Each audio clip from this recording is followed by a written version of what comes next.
Good morning, friends. Today we'll be talking about what we should have taken notes from after we took our test on Wednesday, using the limit definition for a derivative. So before we get started to review those notes, let's take a look at this warm-up here. We have two different questions. The first one is finding a limit as x goes to 7. They're giving us the function. And all I'm asking you to do is label what is f of x, what is f of c with c, and write a few words explaining what this limit represents. For the second one here on the bottom, we are trying to fill in the missing piece there. What would be that function there that's missing, and fill in the missing components of this limit. Okay, so why don't you try the top one, pause the video, and then see if you have the right answer. All right, so we're finding this instantaneous slope. So hopefully you remember the equation. It's f of x minus f of c, all divided by x minus c, as the limit is going to c. So our f of x here is going to be square root of x plus 9. Our f of c is 4. And our c value is 7. This represents the instantaneous slope of the function, the square root of x plus 9 at the point 7, 4. All right, let's go back and take a look at the second one here. So we're trying to figure out what this function is here to fill in. So hopefully you remember, I'm trying to figure out what that's going to be. I'm going to be filling this in here. If you remember that pattern thing, it's 1 over, what am I going to need for to add onto my x that I'll get 11 in the denominator, which is 1 over 11. That means I need 2. So my beginning fraction should be 1 over x plus 2, because when I plug in the 9, I get 1 over 9 plus 2, which is 1/11. The bottom has to be where the limit is going to be equal to 0. So it's x minus 9. Okay, so if you had taken those notes from Wednesday, I went with you through about the limit definition of a derivative. So basically, this formula here is giving us the slope of any value I want for x for a function. So the notation for a derivative is f prime of x equals, and here's this whole big formula. On Wednesday from those slides, I showed you how they're getting this formula using average rate of change as the limits get closer and closer together. This is what our slope is going to be at a specific point on that line. So let's try this first example. So I'm going to find the limit using the limit definition. So let's write down our formula. So the limit as h is going to 0, f of x plus h minus f of x, all divided by h. So we have our f of x already, which is root x plus 5. Let's figure out f of x plus h. So all you're doing, instead of plugging in a number for x, we're plugging in x plus h for x. So underneath that x plus 5, my x is going to become now x plus h, and then plus 5. Now I'm going to take these two answers that I have, and I'm going to put it in the formula here. So I replace my f of x plus h with what I got over here. And I have my minus my f of x. Now here we're stuck. What should we do? So this is the part what we did from the last unit, is that we need to multiply this by its conjugate. So hopefully you remember the conjugate is just changing the sign of how it's being joined here. So let's go ahead and get that conjugate. Okay, so the top is going to have it as with the plus in between joined over the bottom. Now hopefully again you remember how to FOIL this out. Remember the shortcut way, we could just multiply the first terms out. So when I multiply those two together, I get what's left under the radical, x plus h plus 5. Then I'm going to multiply these last terms out. And again, I'm just left with what's underneath the radical. And it's a minus x plus 5. So remember here, this little negative here, I got to distribute to the x and to the 5.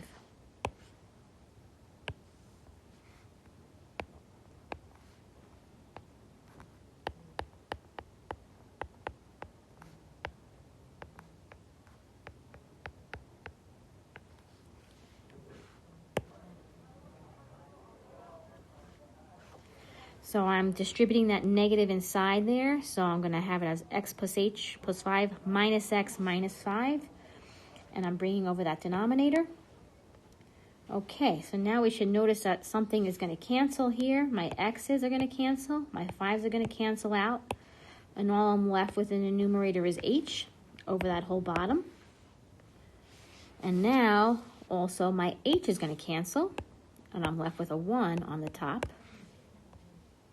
Now, let's not forget that this limit is saying h is going to 0. So now if I finally plug in 0 here, I'm not going to get 0 in the denominator. So let's replace this here with 0. Okay, so I replace 0 there. Now look at what happens in the denominator. I have 2 square roots of x plus 5. So those are just like terms. So my answer, my derivative, using the limit definition, is 2 root x plus 5 in the denominator.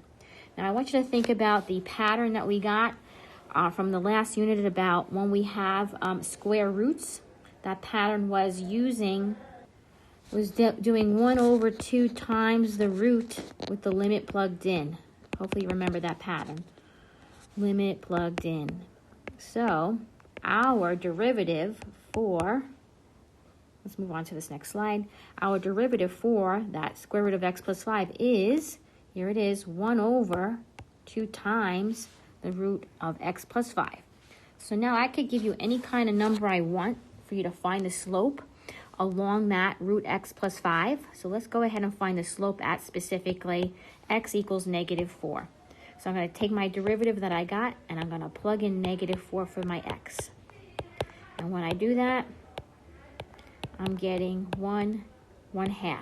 So my slope specifically at negative 4, it's a half. And here's a look of it again with a graph perspective. Let's try another one. What if I actually find the slope at positive 4? So again, I'm going to plug in 4 for the x in the derivative. And here I'm getting square root of 9, which is 2 times 3 on the bottom, which is 1/6. So again, this is the derivative. This is the slope of this line, specifically at x equals 4. And again, here's a look of the graph. All right, let's try it at negative 1. Again, I'm plugging in negative 1 in the derivative. And I'm getting it to be 1 over 2 times that. So it's a 1/4. Again, this is the slope specifically at negative 1, 1/4.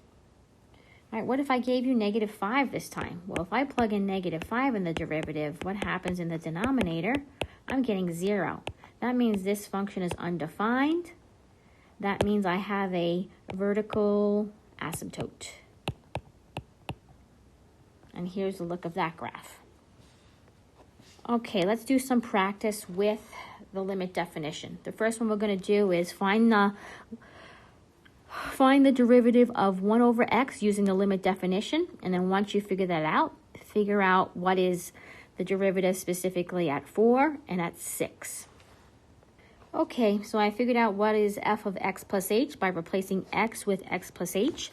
Here's my limit definition formula. Now I'm going to replace those two fractions specifically in that spot. So it's f of x plus h minus my f of x all over h. We need a common denominator, so we're going to flip-flop the denominators. So I'm multiplying the first one by x, the other one by x plus h. So on the first fraction, x times 1 is x over the denominator minus x plus h on the top, x times x plus h, all divided by h. So be careful again. We got to distribute this minus into both things there. So I'm getting x minus h over the denominator. So the x's cancel. I'm getting h over that. Then we do copy dot flip. Multiplication, h becomes 1 over h. My h's are going to cancel. So now when I get my answer, I have to remember the limit. So I'm going to plug in 0 there. I get 1 over x times x. So my derivative using the limit definition of 1 over x is 1 over x squared. Okay, now they ask us to figure out what is the actual derivative at 4 and at 6. So we're going to use our derivative, plug in 4 for the x, so it's going to be 4 squared. So the derivative, the slope of at 4 is 1/16. I'm going to plug in also 6. What's the derivative at 6 is 1 over 36. All right, second question for practice. Let's figure out f of x equals root 3x plus 1. Again, find the derivative using the limit definition. And then we're going to figure out the slope specifically at 1 and 5. So pause the video, see how far you could get with that, and come back. Okay, so my f of x plus h, I'm replacing x with x plus h. I'm going to use my limit formula. Okay, I plugged in my f of x plus h minus my f of x. Again, we need to get rid of that h in the denominator, so I need to multiply this by its conjugate. So that means taking this and making it a plus in between. Okay, there's the conjugate being multiplied. Now let's do that method of multiplying the outer and the last terms. And then once you've done that, we got to make sure we bring that negative inside. And I distributed also the 3 in here. So I'm getting 3x plus 3h plus 1 minus 3x minus 1. Here again, things are going to cancel. I'm bringing over this whole denominator here. So the result is, okay, we're getting 3h on the top over h. Here the h's cancel. All right, now I'm going to plug in 0 there for this h there. 0 here. So what's going to happen here is I'm going to have 2 identical roots. And since I have 2 of the same things, they're like terms, so I have it as 3 over 2 of these root 3x plus 1.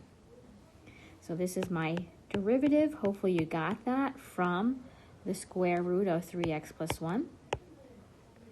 Okay, so my original function was root 3x plus 1. My derivative of that using the limit definition is 3 over 2 times root 3x plus 1. Now they want us to figure out specifically what's the slope at 1 and at 5. So I plugged in 1 and 5 for the derivative. I got 3/4 for the 1, the slope, and 3/8 for at the point 5. Okay, now we're going to be looking at, again, evaluating limits using these 3 quadratic functions, x squared, 3x squared, and 4x squared. So I kind of started doing them already using that limit definition formula, doing my f of x plus h here, right, minus my f of x for all 3 of them. So go ahead, pause the video, see how far you could get with these 3, and see if you get these answers for your derivative. Okay, so for x squared, you should get your derivative as 2x. Over here is where I'm showing you the FOIL of the x plus h squared. So you should get x squared plus 2xh plus h squared minus my f of x. The x squareds cancel, so I'm left with 2xh plus h squared over h. I'm going to pull out an h that's common here for these 2 things, and then that h cancels, which is important so that I could actually plug in my 0 for h there. So my derivative is 2x. Okay, for the next one, for 3x squared, when you plugging in your x plus h squared, just like the first one, we have a little 3 here in the beginning. So I still FOILed out x plus h squared, and then I multiplied the 3 inside. So this is what I'm getting, 3x squared plus 6xh plus 3h squared minus my f of x. What is going to cancel out there are my 3x squareds, and I'm left with 6xh plus 3h squared all over that h still. Again, I could pull out an h that's common there between both of them. Those h's cancel. Then I'm going to plug in that limit, and that's going to give me 6x as my derivative.